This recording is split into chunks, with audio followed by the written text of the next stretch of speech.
Okay. So it's my honor this morning to introduce someone who, of course, needs no introduction. I'm talking about Jim Womack. Many of you, perhaps all of you, know that Jim is the co-author of books such as The Machine That Changed the World, Lean Thinking, Lean Solutions. He's the sole author of Gemba Walks, which essentially was a compilation of some e-letters that Jim penned to the lean community in the 2000s. Jim founded the Lean Enterprise Institute, where I work, and helped set up the Lean Global Network, which again is making this event possible. On a personal note, I am deeply grateful to Jim for his thought leadership over the years, and personally for his mentorship along my own lean path.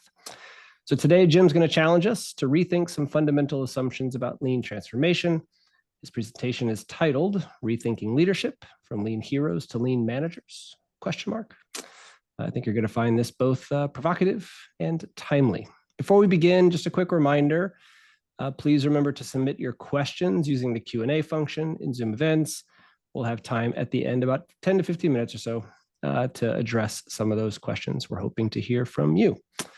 So with that, Jim, I'm going to step out of the way. The floor is yours. Go ahead and share your screen, put it in presentation mode, and take us away.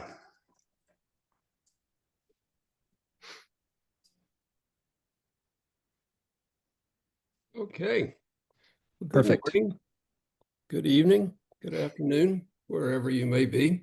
I've already been on Zooms with Malaysia and India this day. I don't know anymore myself whether it's morning or evening, but here we are. The title that Josh gave you is called Rethinking Leadership: From Lean Heroes to Lean Managers, and you will decide. That's a question mark at the end. I'm not going to decide anything. You can decide. Note our lean leaper there on the left.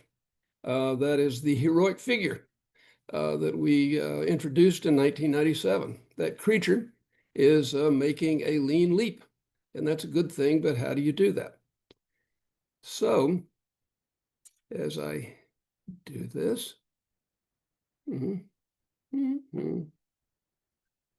okay. So hang on just 1 second.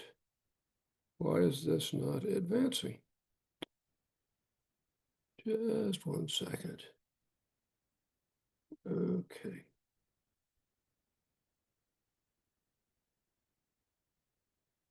There. I'm the fellow here with the long view.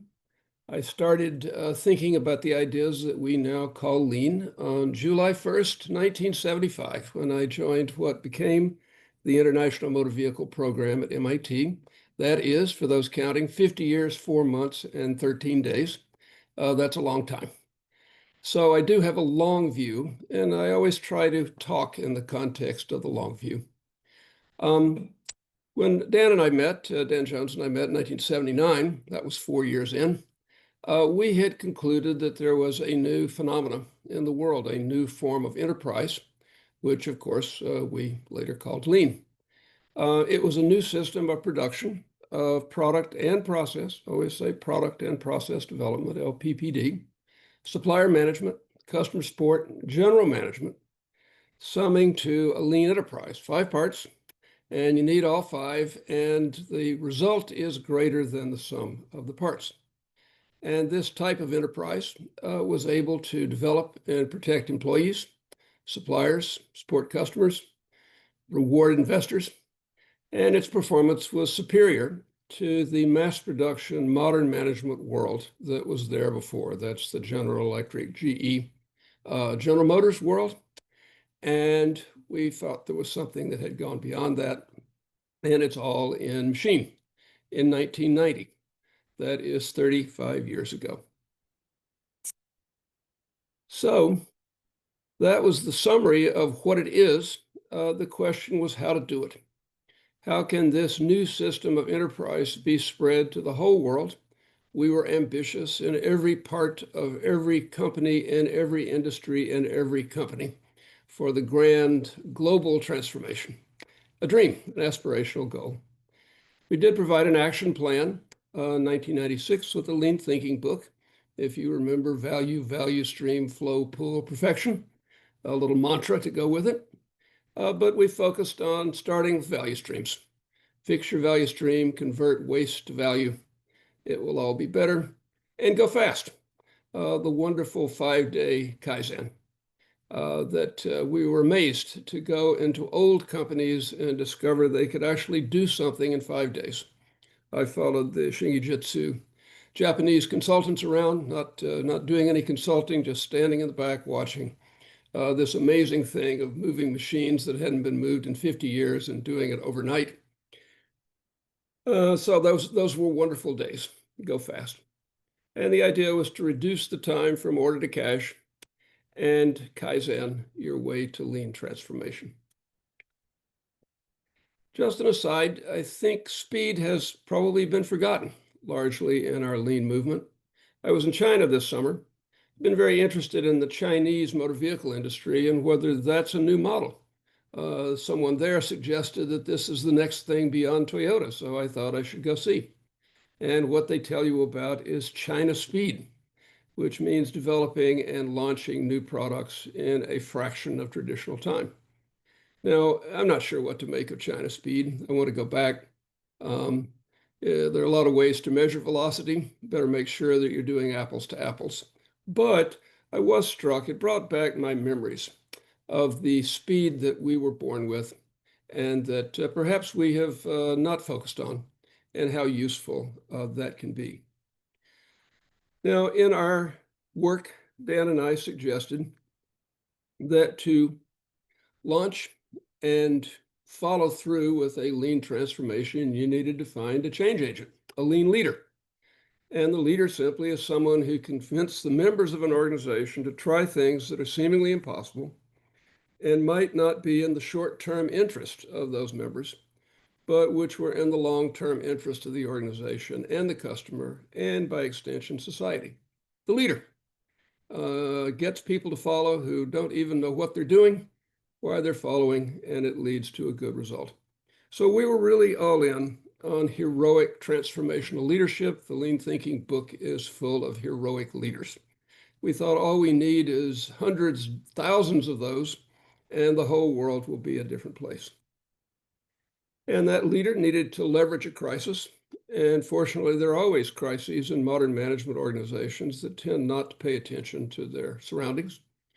And doing then lots and lots of high-speed kaizen on operational value streams and applying lean principles to product and process development. I always say product and process development, supplier management, improvement, customer support to create these lean enterprises. But over time, we observed, and this is by watching many leaders in many countries, many kinds of companies attempt transformation, first, that heroic leaders were hard to find, not a natural phenomenon. We had found enough to fill a book with lean thinking, but the world was not populated with that many heroic leaders. And it was hard to sustain. We watched people start off with just a brilliant offensive, and it turned out that it was a lot easier to conquer territory than it was to run an occupation, that there was a lot of backsliding. And indeed, lean often departed with the lean leader. I have in my time done a lot of lean archaeology. Go to a place where there once was lean, and there are fragments, shards that you can dig up, but in fact, there has been a regression to the point of origin, which is modern management and mass production. So when I say we here, I talk about the whole community, but Dan and I in particular, started to ask, well, wait a minute, why do we need so many heroic leaders? Why do we need heroes? Why do we need leaders? And the conclusion I have, this is not Dan, this is just me talking, that we have lacked a lean management system that can produce dramatic improvement and changes of direction as circumstances change using an established and enduring process. And if you lack a system, a process for transformation, well, then organizations, I guarantee, will seek a person, a leader, a savior. And that's fine if those leaders can be found. But think the great weakness of our movement has been that the lean management system is the hardest thing to implement. It's really hard. I've tried. It's really hard. And we often leave it to last. That you start off by doing all kinds of dramatic transformation and then you backfill with a lean management system.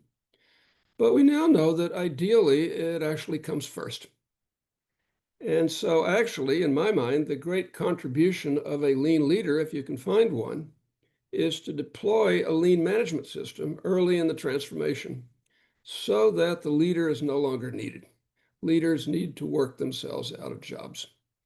This is really important and hard.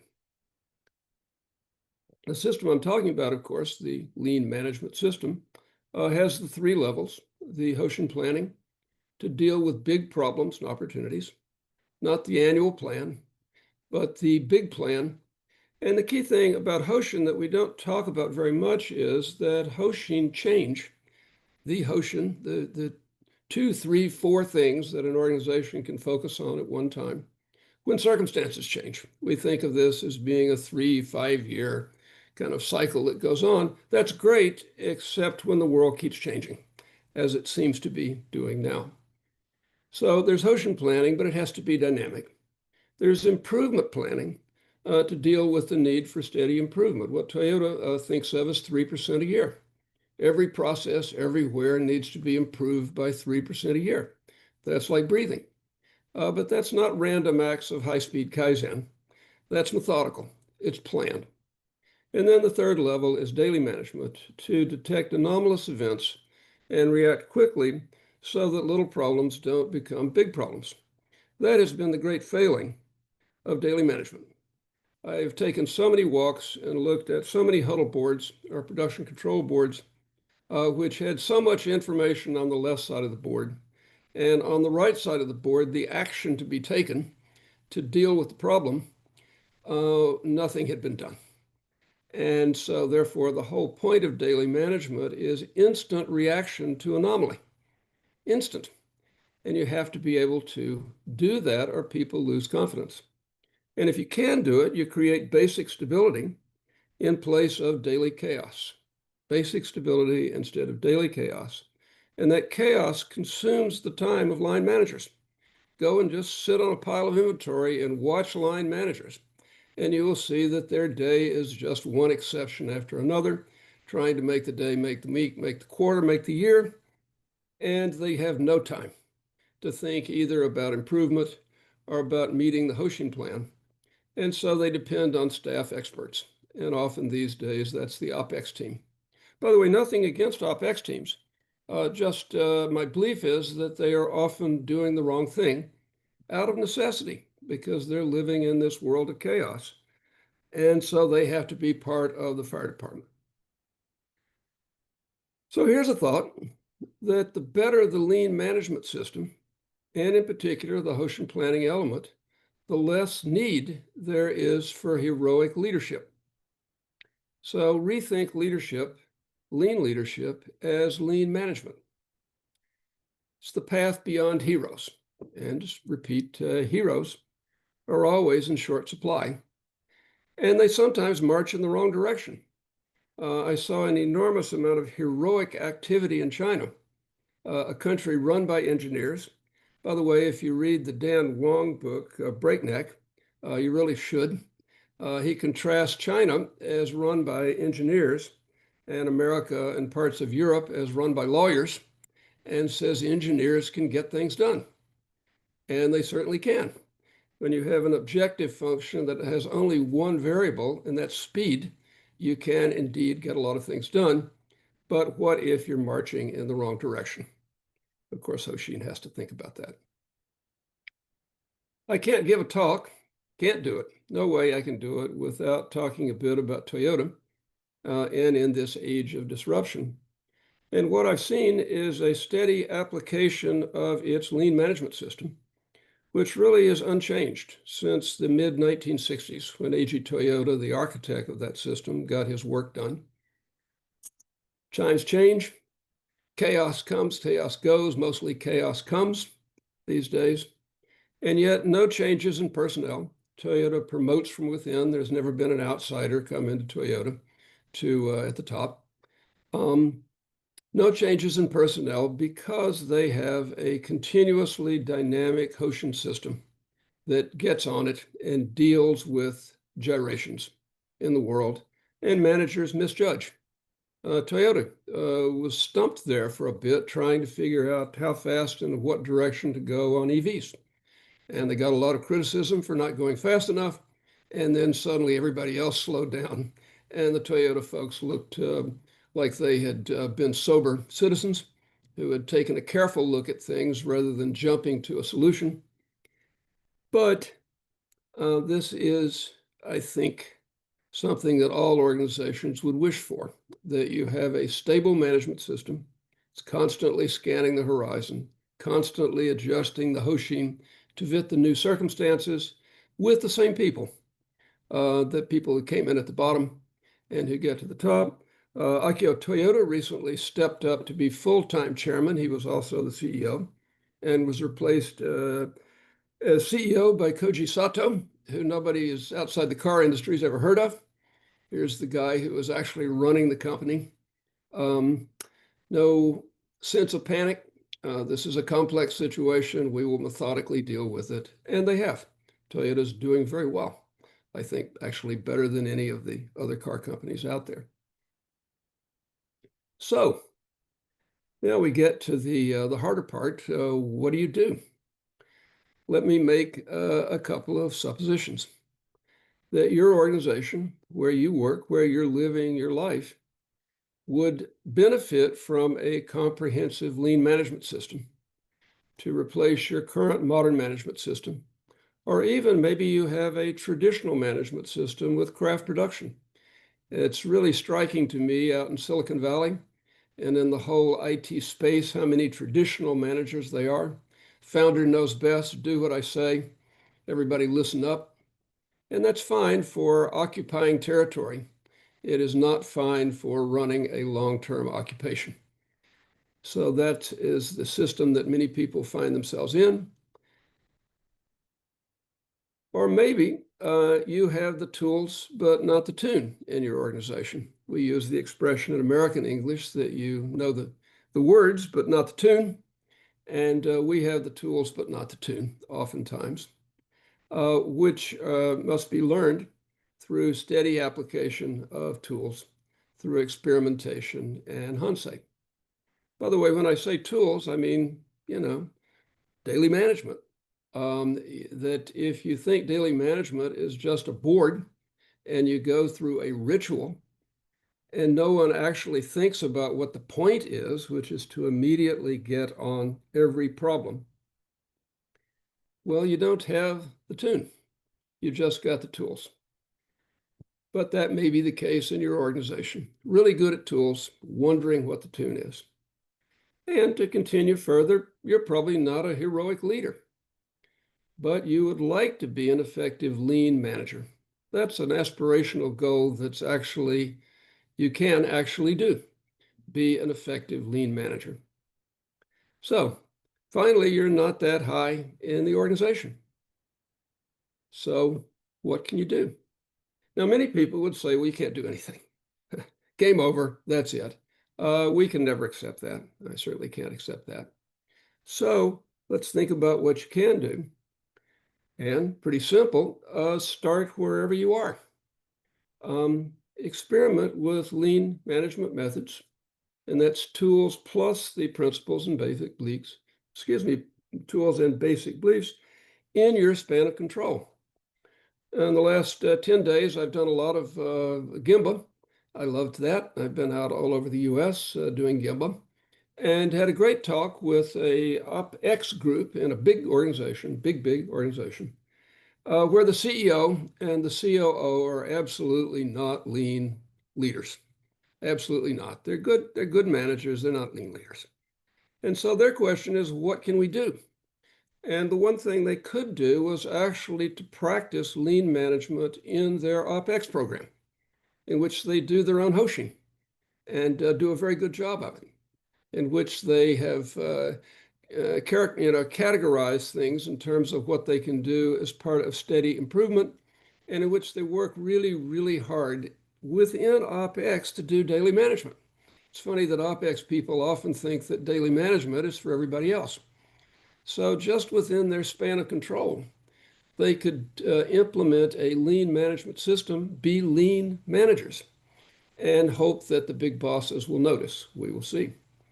Or you can, and this is an and/or, convince your bosses to authorize experiments with lean management in bounded areas of your organization, a small business unit, a small but important project.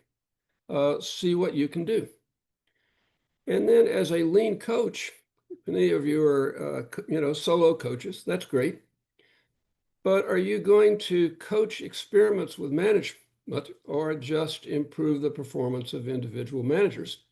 Or worse, address specific problems? That's absolutely not what a coach should be doing. It's within your span of control. And I hope you read Mark's book. Everybody should read Mark's book, Managing on Purpose.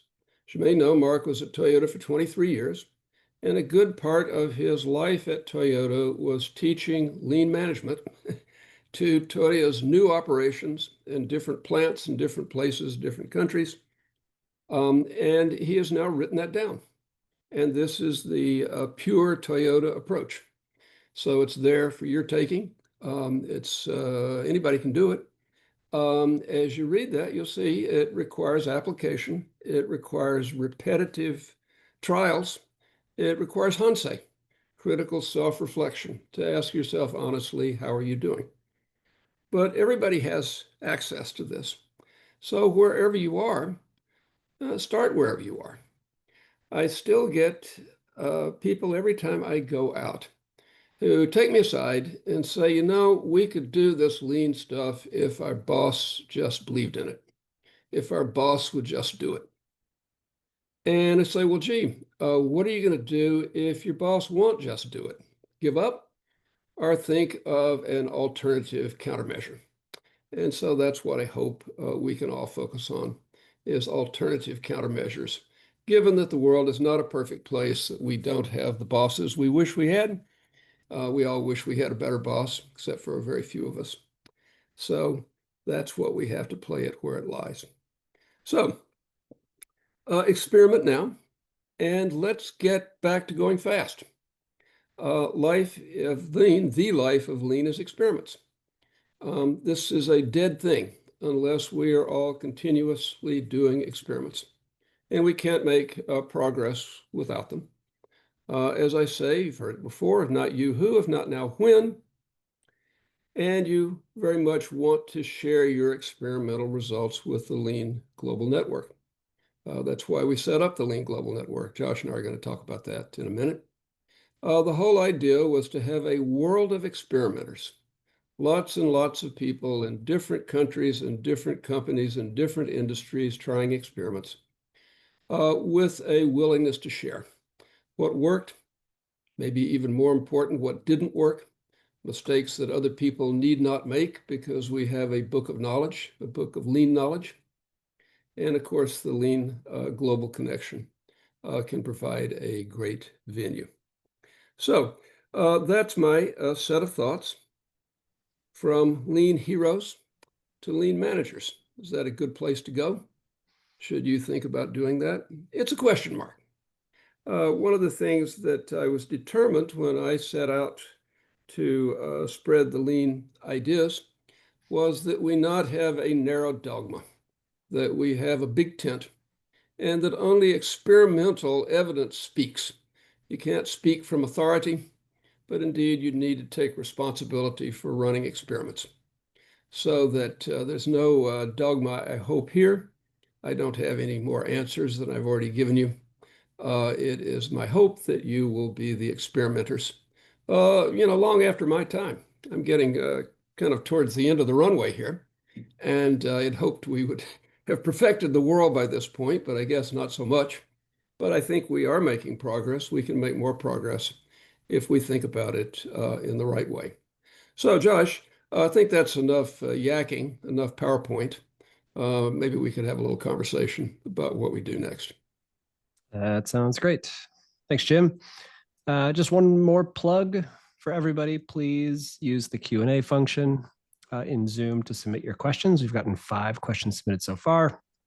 We'll try to get through those in our available time, but happy to have some additional questions to pass along to Jim as well. So let's see. So we'll kind of go in the order that these questions came in, Jim. So the first one came in pretty early in your talk. You were talking about some of the misunderstandings that are out there around lean. And the question was, seeing that the word lean has become misunderstood, as you said, some companies see it only in terms of cost cutting. Do you have any regrets or any reflections on the choice of that term? Well, people have asked from the beginning, is that the right term? At MIT, 1987, we had quite a conversation in the room where we wrote lean on the whiteboard. For the first time, I wrote lean on the whiteboard after John Kravchik told me to write lean on the whiteboard. That there was a second group that said we should call it fragile. And these were the human resource people. And they said, if you don't have continuous engagement and support for your people, it all falls apart. So it is a fragile system.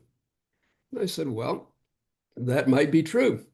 But I'm trying to imagine as we go forth from this room and try to convince the CEOs of the world to at least think about lean, how I'm going to sell a system that we call fragile to a CEO. You should really do this thing. It's incredibly fragile. If you don't reinforce it every day, it will collapse. Want to sign up? And I thought the market for that was likely to be substantially zero. So we did lean instead. One of the problems with the term lean is that it talks about less, whereas we meant that it equally talk about more. The idea was to create more value with less resource of all sorts, human effort, time, CapEx, and so forth. And unfortunately, the term lean to most people sounds like less and not necessarily good. And then it's easy for the conventional manager when they hear lean to say, oh, that must be about cost cutting. And cost cutting is easy. You just fire some people, close some things down, and you feel like you're doing something, I guess. But one of the basic beliefs of lean, at least my interpretation of lean, is that you must support your people. The job of management is not figure out how to get rid of people. The job of management is how to enable better work from people so that they have secure employment. We're not a dreamer or a movement. We don't think that you can just be a good company and therefore you will succeed. In other words, good company where everybody takes care of everybody. What we believe instead is that a lean enterprise has a system of reciprocal obligation, that the managers and the owners are committed to supporting the employees. And the employees are committed to doing their work the right way every time, every day, and to continuously engage in efforts to improve the work. And it's hard for people, they're either on one side, that the employer has no obligation, or on the other side, paternalism, that the employer is somehow just going to take care of every employee and make life good. Well, that can't possibly work in the world we live in, but reciprocal obligation can. Toyota, I had to bring Toyota up at least twice every time I talk, and so this is the second time. But they have not laid off an employee in 75 years. I was just looking at the automotive trade magazines yesterday and looking at all the layoffs in all the companies. They're backing out of EVs. And what do they do when they back out of EVs? They lay people off. And, nobody, Toyota said, we're not going to do that. We're going to build a big cash reserve, a really mountain of cash, which is not what any economist or business analyst would advise. And we will keep that cash reserve as our ballast so that we do not have to lay off our people. We can defend them. But in return, we make very tough demands on our people that we have to get better all the time. So that's the only way it seems to me you can go forward.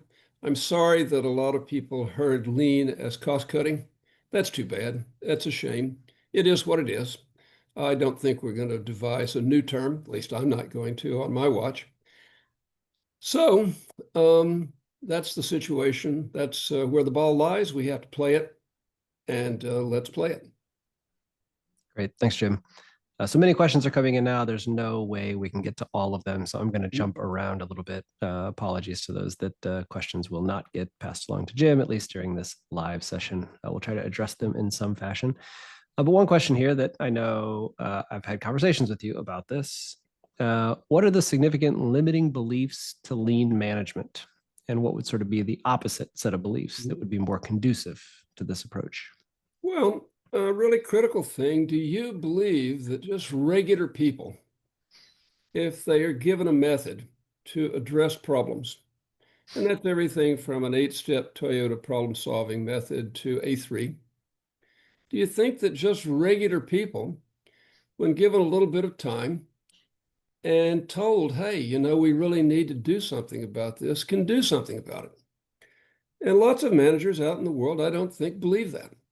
They think that managers figure things out and people do it. And that's the old Taylor world of the boss knows best. It's the old traditional management world as well. So you have to believe that just regular people can make things better. Do you believe that or you don't? It has a profound effect on how you behave. So let's hope that we can convince more people to believe their people can actually make things better, and then we will have better enterprises and a better world.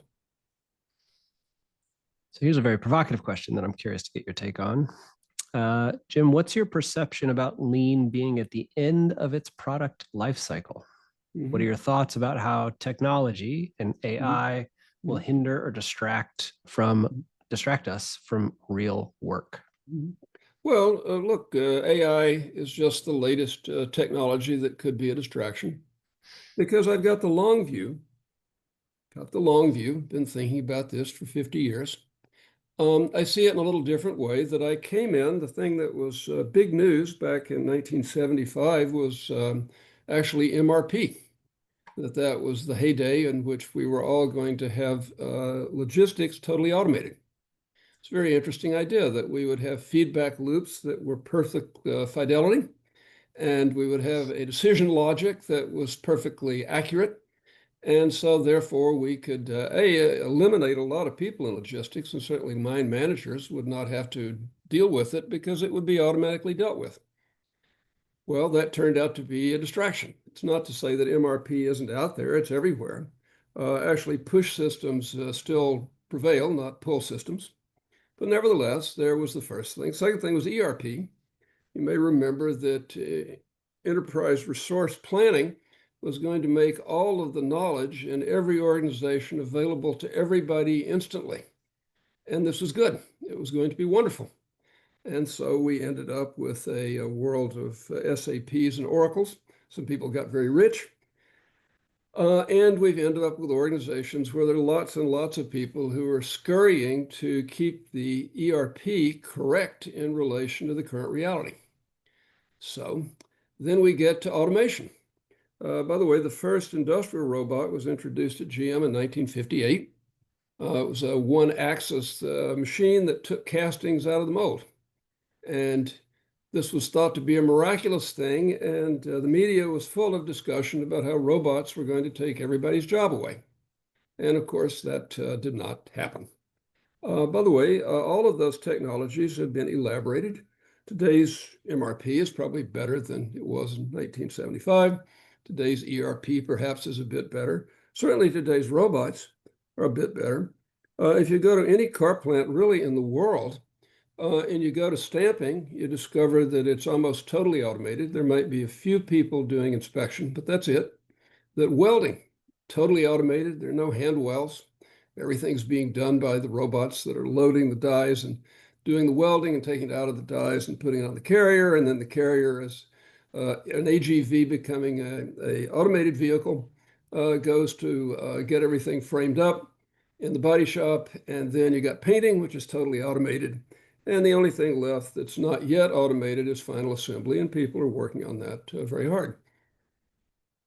So technologies are always overestimated in their impact to get started and probably underestimated in the long term and what they will do. But there is nothing about lean that says anything about technology. What lean starts with is, what is the problem? What is the business issue you need to deal with? Maybe you need some robots. Maybe you need simplified designs. Maybe you need something else altogether. We're always open to trying things. Toyota endlessly experiments with every technology that comes along, endlessly experiments, but from the framework of what's the problem we're trying to solve, as opposed to here's the solution, let's find a problem. And they're really, we joke about it, that they're problems, they're technologies in search of problems, but they really are. And there are lots of technology salesmen who are going to convince you that here it is, and all we got to do is find a problem for it to solve, right? Which is backwards. So I don't think that AI is the end of lean. I have been really struck how little management innovation there has been out in the high-tech world. That you go out to Silicon Valley, and boy, it looks to me like a bunch of Henry Fords. Founder knows best, top down, just do it, get it done. Okay, fine. For a startup, that's a great thing. But for a grow up, there's a startup and then there's a grow up. For a grow up, you're going to need an actual real management system. And you've got a choice to do it the modern management way or the lean way. And I don't see anybody who's come up with something better. Okay, technologies change, the problem changes, but the method that we've been promoting for decades, I think, is still the best you're going to find. There. Start up and grow up. Yep. I like that distinction. Well, what will be interesting is these AI-enabled so-called agents as they increasingly enter the workforce, sort of what that means for management when the agent you're managing is not necessarily flesh and bones, but something else. So we've got 2 minutes left. 40 plus questions were submitted, Jim. Obviously, we cannot get through 40 in the next 30 seconds or so. But what I would like to do in our remaining couple of minutes is just ask to hear a little bit from you about this event. This is the 5th annual Lean Global Connection. Of course, it's put on by your friends and colleagues across the world who make up the Lean Global Network, which you helped to get going 10, 15 years ago or so. I'd just love to hear a little bit of kind of your thoughts today. Here we are, 2025, about LGN and events like this, the Lean Global Connection. Right. Well, it goes back 28 years, actually, to the day that Joseph Ferro called me from Brazil. We had worked together on the MIT project and said, hey, I hear what you're doing with your Lean Enterprise Institute. I think I'll do that in Brazil, if you don't mind. And I said, well, I better come see you. So I went down to Brazil, and there was Jose with all those happy Brazilians. We're a couple of generations into those now. And so the hope was that we could build a global community of people who would have the ability to give each other courage. Courage is always in short supply. Give each other courage to try things and would accumulate some experience about what we had learned from our experiments that we would share. And we would share it with everybody. The idea was not to have a dogma, a catechism that everyone had to subscribe to, do it one way, the one best way, as the Taylor people used to say. That wasn't the idea at all. That instead we would create a community of people who were experimentalists. And they would experiment and they would try things and then they would share. And we're now 28 years into that. That, by the way, it's hard. We looked at each other, Jose and I, after had been at it for a little bit and said, my gosh, we've created our own United Nations. And you can see how well the United Nations works. What do we got here? And the answer is that we got a good thing, but it's never easy. It's never easy. It depends on continual renewal that I stepped down from being head of the LGN in 2010 because I thought we needed a new generation. John Shook took on the leadership. Since John's tenure, there's been lots of shared leadership. We have a team, not an individual. We have a community, not a cult, in which there's one thing that you have to do and right now, and everybody's got to do it. Instead, we're all trying all kinds of things. Some of them work, some of them don't. Need to share our failures as well as our successes. I always say I'm a short-term pessimist and a long-term. I think we're going to Jim? be fine. Yeah. Sorry for interrupting you guys. We are here at the end of the session. Really? I will have to take the stage from you. Oh my God. This is terrible. We'll have to go away for a whole year. For a whole year. or maybe Okay. all together. You never know. Thank you, guys. Thank you, Jim. Thank you, Josh. I will take over here.